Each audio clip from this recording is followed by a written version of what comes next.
Ingin menegaskan bahwa pemberian amnesti dan abolisi terhadap Hasto Kristianto dan kepada Thomas Lembong telah dilakukan sesuai dengan ketentuan dalam Undang-Undang Dasar 45 dan Undang-Undang Darurat Nomor 11 Tahun 1954 tentang amnesti dan abolisi. Pasal 14 Undang-Undang Dasar 45 tegas menyatakan bahwa Presiden memberikan amnesti dan abolisi dengan memperhatikan pertimbangan Dewan Perwakilan Rakyat, dan pertimbangan itu sudah dimintakan oleh Presiden melalui surat kepada DPR, dan Pak Presiden juga telah mengutus dua menteri, yaitu Menteri Hukum dan Mensesnek, dalam rangka berkonsultasi dan meminta pendapat Dewan Perwakilan Rakyat atas rencana beliau untuk memberikan amnesti dan abolisi kepada Pak Hasto dan kepada Pak Thomas Lembong dan lebih daripada 1.000 narapidana yang juga dimohonkan diajukan permohonan amnestinya kepada Presiden, dan Presiden memintakan pendapat kepada Dewan Perwakilan Rakyat.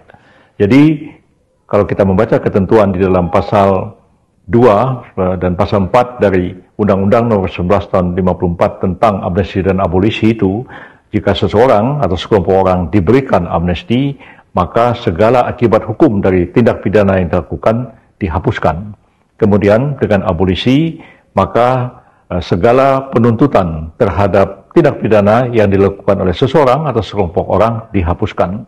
Dengan demikian, sudah tepat apa pemberian amnesti dan abolisi terhadap Pak Hasto dan terhadap Pak Thomas Lembong ini.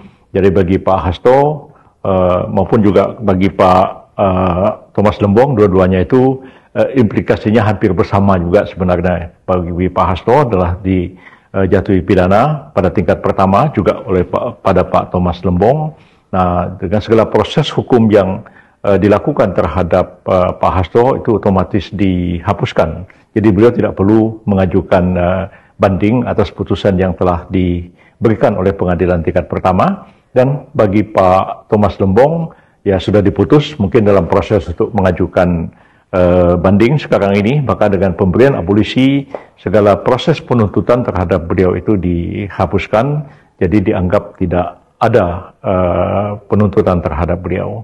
Jadi seperti ingin saya tegaskan bahwa apa yang dilakukan oleh Bapak Presiden telah sesuai dengan ketentuan di dalam Undang-Undang Dasar 45 maupun ketentuan di dalam Undang-Undang Darurat Nomor 11 Tahun 1954 tentang amnesti dan abolisi.